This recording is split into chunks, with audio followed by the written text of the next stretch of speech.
даже следуя вот этим сексуальным стереотипам, мы, тем не менее, можем быть здоровы. Потому что мы практикуем йогу. Классно.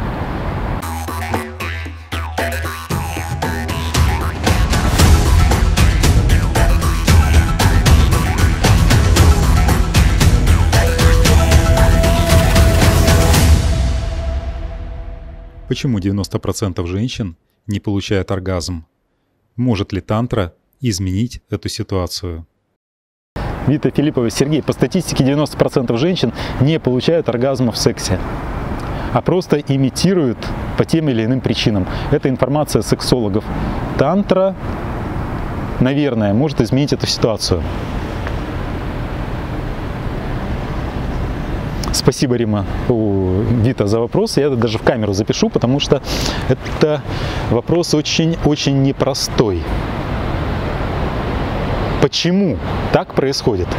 Мое глубокое убеждение, что взаимоотношения между людьми, когда они искренние, они обоюдные. То есть на любом уровне причем. На уровне аджны, на уровне вишудхи и в том числе на уровне сватхистханы. То есть, если есть влечение искреннее, понимаете, не манипулятивное, когда человек пытается какую-то цель достичь, а искреннее, то его избранник тоже будет чувствовать это влечение. Но у нас так много игр, что мы заигрались, и мы считаем влечение, наигранное влечение, мы считаем его искренним. И с этим как раз и связано отсутствие оргазма, потому что тело не обмануть. Разум, он может любые игры играть, и он объяснит все, что угодно. Он объяснит, что право – это лево, он объяснит, что верх – это низ, что добро и зло перемешаны и так далее.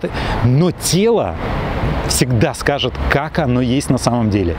И вот, если женщина не получает оргазм, это значит, что есть тут неискренность. Но в этом вебинаре уже был вот этот вопрос про то, что в социуме очень много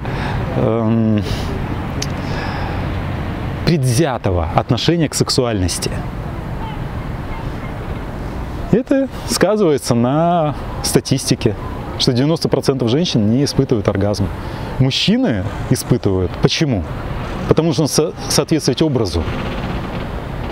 Непременно нужно кончить. Если ты не кончил, то это что-то. И это насилие над организмом. В результате у мужчин простатит и все такое.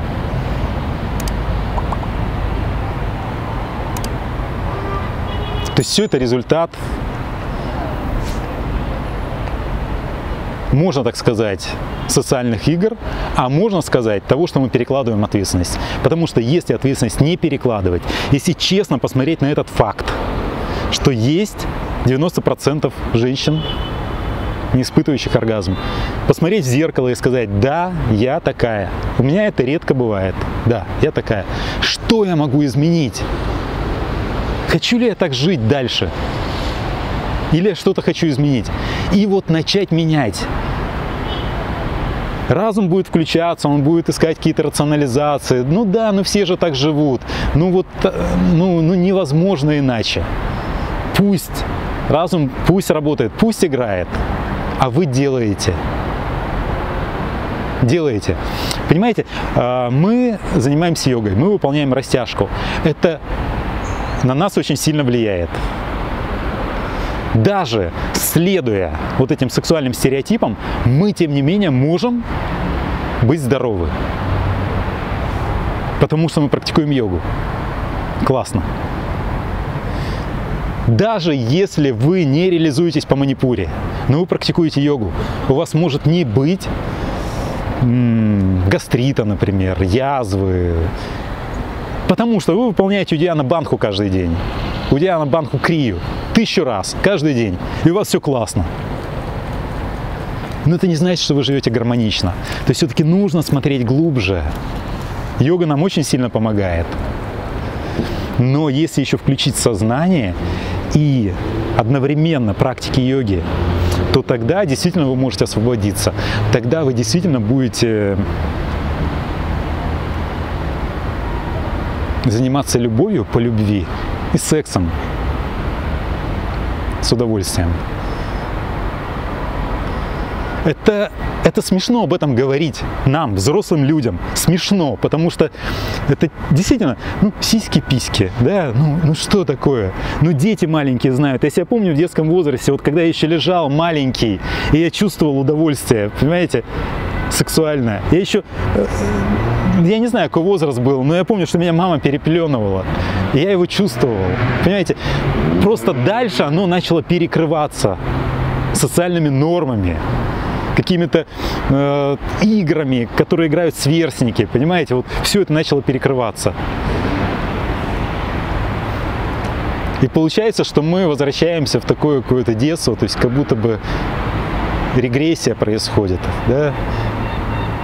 И разуму кажется, то есть он говорит, что ты же деградируешь, это же некрасиво, да, вот нужно же, вот, давай посмотрим вверх, давай посмотрим мы тут на Аджну, на Вишудху, давай мы займемся ими.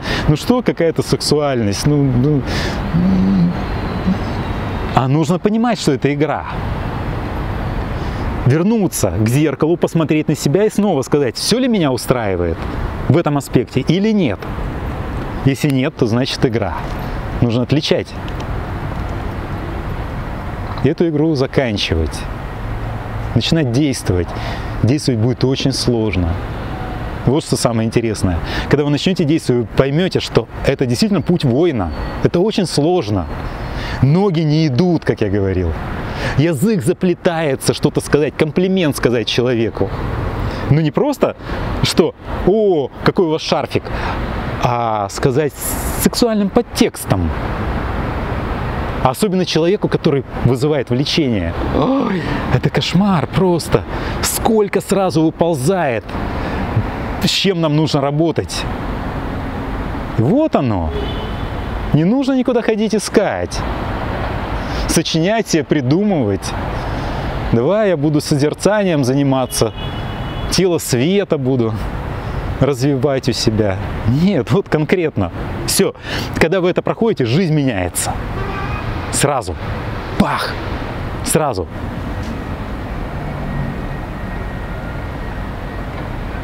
Элементарно. Но нужно что-то делать. Поэтому действуйте. И спасибо за вопрос. Спасибо. Полностью. Вот я дракон. И у меня тоже включилась голова. Я думаю, погоди, а как же драконы занимаются любовью? Вот у моей возлюбленной хвост, то есть, нужно же ноги как-то найти. Но я находился все-таки в таком глубоком трансовом состоянии и не потерял его. Понимаете, часто бывает, когда у нас включается разум, мы вылетаем из медитации. Мы просто удивляемся, думаем, что это такое, как это может быть, никак. И все, и медитация заканчивается.